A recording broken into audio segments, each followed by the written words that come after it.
Hello everyone. It's Friday. Happy Friday. I am fixing a lot of stuff on my Echeverias side of the garden. And it's been really, well, considering it's really not bad, but it's been really hot for this week, and yesterday went up to 100. And it hasn't been really hot considering some time it's get hotter around summertime. But anyhow, point is, I'm moving a lot because some of the plants got burnt. And growing succulents, Echeveria, I know this is their time and season, but it also really has to do where you place them. Some wants heat, some wants sunshine, someone's very hot, someone doesn't like it. Anyhow, so I've been fixing everything, moving things around. So I decided that this Echeverias on the back, I'm gonna let it sit here until fall, or in 2 to 3 weeks, depending if they change color or not. I'm gonna move them on the other side. So that's what I'm planning to do. And these section here are my graft, the pink colors. And if you can notice, I've done a lot of few cuttings. So I'm waiting for those to root and then I can water them, which I haven't watered them for at least a month now. But in the summertime, I watered them here, and I live up in Northern California. I used to live in San Jose. I still go all over the place in the Bay Area, but where most of my home is, I'm up east in Livermore and Mountain House, and it's warmer here, but they like the wind. We get the delta wind, so that gets cooler in the evening. So that's why we have more vibrant colors here with the Echeveria, but you just have to watch out for them as well. These are the crested side and the variegated ones. So I'm waiting for them to take on some colors, and I'm gonna leave them here for the rest of the summer, fall. And if the rain comes, and then that's when I put some shield in here, because I didn't want to put the polycarbonate rooftop yet, because it gets really hot during the summer and I don't like that. And hopefully, some of the Echeverias on this side gets color. And I have this Madiba, but it didn't really get curl that I wanted. But maybe this is a different kind, and it gets really pink during the fall. But I moved it on the more shaded area because it got burnt right away. So normally it takes a good heat, but I don't know. Again, it really depends on where you place them.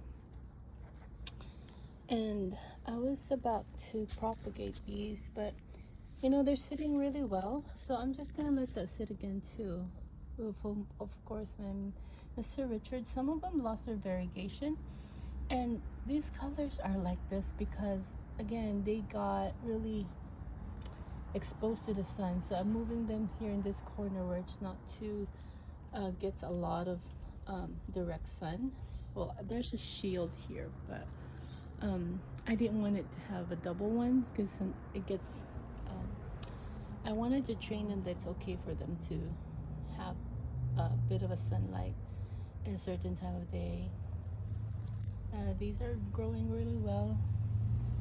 This one came with that kind of spotty. This is a really big, I think this is a 8-inch orange Monroe, and I just left it like that. Didn't really put any vitamins in them. And again, I moved this one because it got burnt, so I'm dealing with this.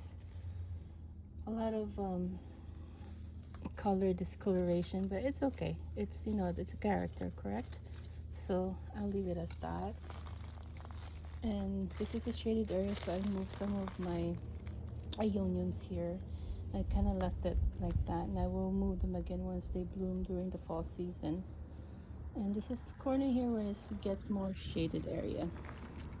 And this is actually a really big rainbow, but it got burned. So I wanted to go back. It was so huge and beautiful. I haven't even propagated, so I kind of removed some of the leaves and see if they grow some babies in them. But otherwise, I'm okay. I have a few rainbow Echeverias, but you know they're never the same.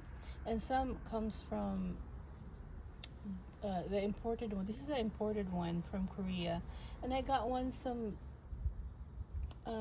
local ones up here in the North California, which they're also really beautiful. Some growers up here in Watsonville, and most of my local plants comes from there. And this Benbatis, this one turns pink, but right now, of course, it's a summertime, so they've been quiet. And since they're not rotted, they're really growing well, so I left them as is. And these are my Monroe and Agavoides area. This one also kind of Medina, and it didn't put out the pink tones, but I'm sure it will during the fall season. This is very well rooted. It's been with me for a year, so I'm just gonna let this be. I did change the pot, so it got new soil during the winter season. So I may move them, I may change them the end of this year if it gets really big, but otherwise I'll leave it like that. And this is one of my favorite. It's growing good. No discoloration, perfect, so I'm happy about that. And actually I love this containers. These are not the clay terracotta ones. These are actually called German basalt. I like it because it's not as heavy, not as porous, but I like the durability of it, and it's not that expensive considering these kind of Chelsea garden ones. These are really good ones. It's pricey, but I love it. I get them at Summer Winds here up in Dublin, and also they have it at Sloat Garden as well. And also one of my favorite stores, Green Acres up in Sacramento area. And so all these ones are doing really well. I forgot the name of this, but I will really enjoy when this gets into a big full bloom. Same with the apricot. It got elongated. I may change them, but see, there's kind of like a rotted there, but I'll let it fly, because if you move them too much, and then you know they won't be at a certain place again, and then they get all disrupted, and you have to rearrange them, and they don't look as good as the first time you put them. So I'm gonna leave it. If it gets rotted, then I'll cut them. And these rainbow lamps are doing well. I actually have a very big one, and actually transferred them in a bigger pot, and I propagate some of them.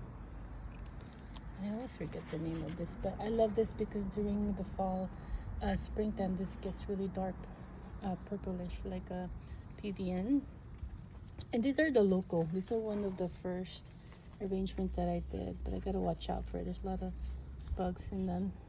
Not bugs, but those white stuff.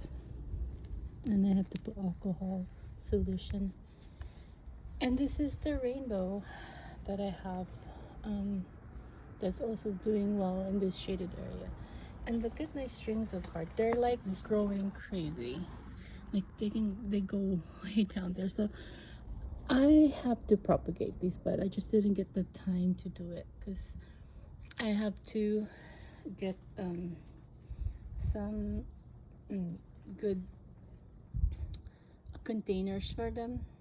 that has a good, um, you know, the water gets trapped, so it has more water in it. So yeah, that's a different story. And these are like the purple moonstone. I have to check them out because I think I watered it 2 weeks ago, and I kind of watered it a lot. So hey, look at it broke.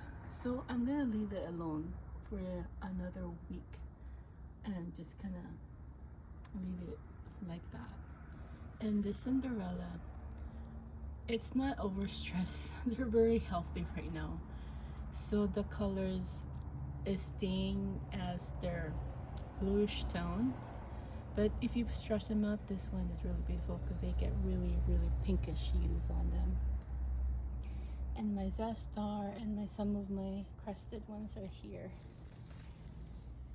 So if someone can tell me what Monroe is this, I know this is not a, I know it's a Monroe, but it's not an orange Monroe. I'll probably know more during the fall time. Like, I know this is an orange Monroe.